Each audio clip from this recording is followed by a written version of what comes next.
For homeowners, a wet basement is a major problem.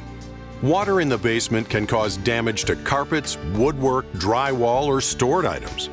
Worse yet, the molds and mildew that can hide behind the walls and beneath the carpet can be carried through the ventilation system to all areas of the house, causing or exacerbating health issues.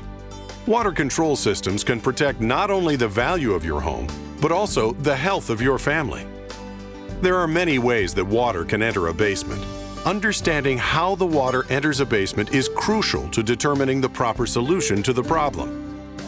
Rain and groundwater are the most common causes of basement water.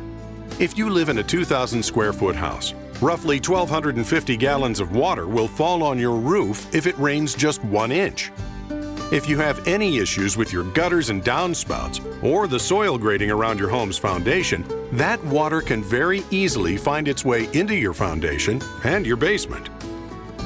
Once the water has found its way to your foundation, there are a number of mechanisms that draw water through your foundation walls and into the basement.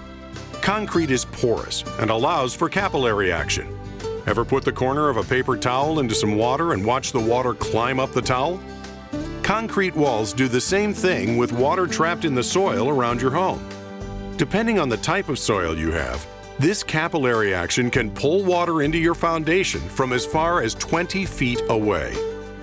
There's also the issue of air pressure. In most houses, there is a slight negative air pressure in the basement. This is caused by a stack effect, which happens when air warms in the basement and rises to the upper level of the house.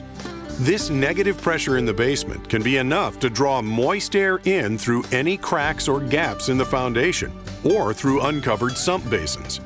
If the home is on a block foundation, moist air can even come through the block cores themselves. Make sure gutters and downspouts are clean and functioning properly. A minimum of 1 downspout per 50 linear foot of roof eave is recommended. Make sure that downspout extensions extend at least 4 feet away from the foundation wall. Also make sure that the soil around the foundation is sloped away from the house. 1 inch per foot of slope is recommended for at least 6 feet away from the house. If you already have a sump system, make sure the pump is functioning properly and the drain tile hasn't collapsed due to soil weight or become obstructed due to tree roots. In some instances, a little maintenance is all that's needed to take care of a small water problem. If those maintenance steps don't solve the problem, a drainage system will be the next step. There are a few varieties of drainage system to consider. The single most effective solution to basement water is an exterior drain tile system.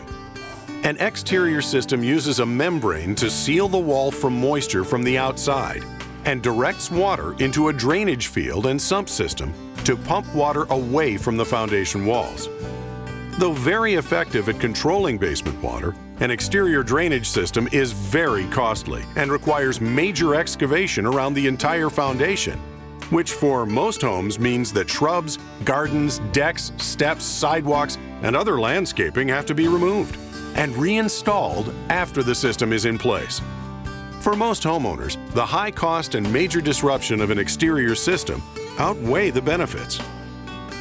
There are also interior drainage systems. Some homeowners choose to install a drainage channel above the concrete slab in their basement. This is the simplest and least costly type of drainage system and may be effective for poured concrete walls where cracking is the main point of entry for water. However, this does not solve the problem in block walls, because water will continue to pool in the block cores. The water level cannot drop below the level of the slab.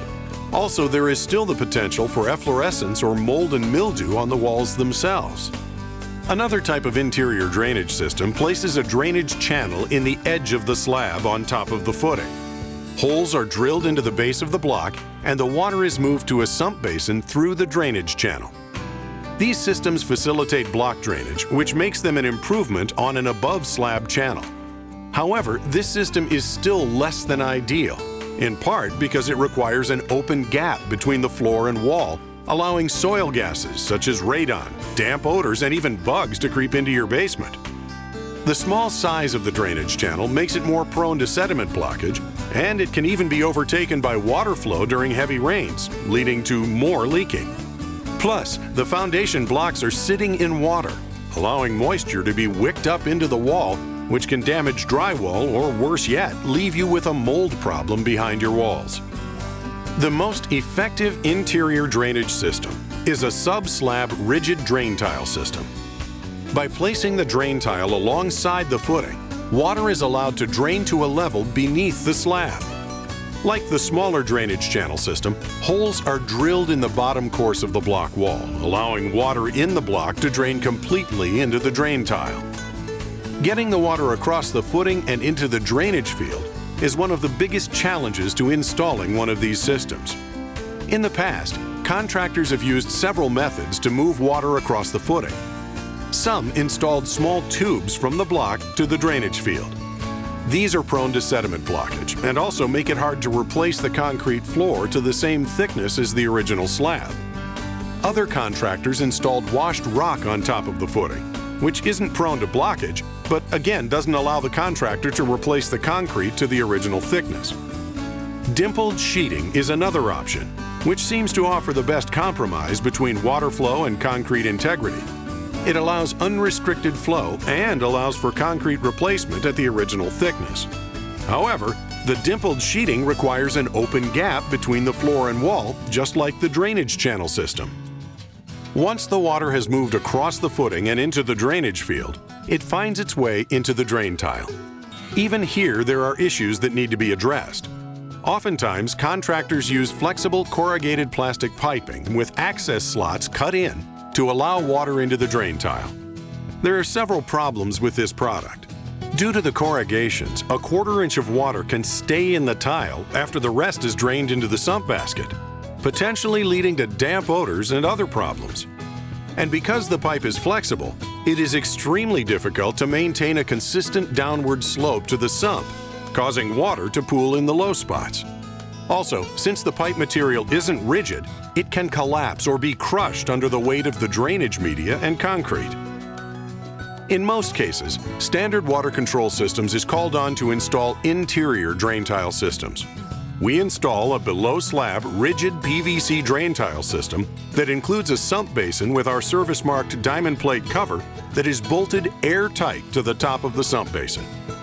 We developed our patented diamond drainage board, which allows for unrestricted water flow, allows our crews to patch the concrete to the same thickness as the original slab, and solves the issue of an open gap between the floor and wall. Of course, you should consult with a professional to find out if a drain tile system will fit your needs.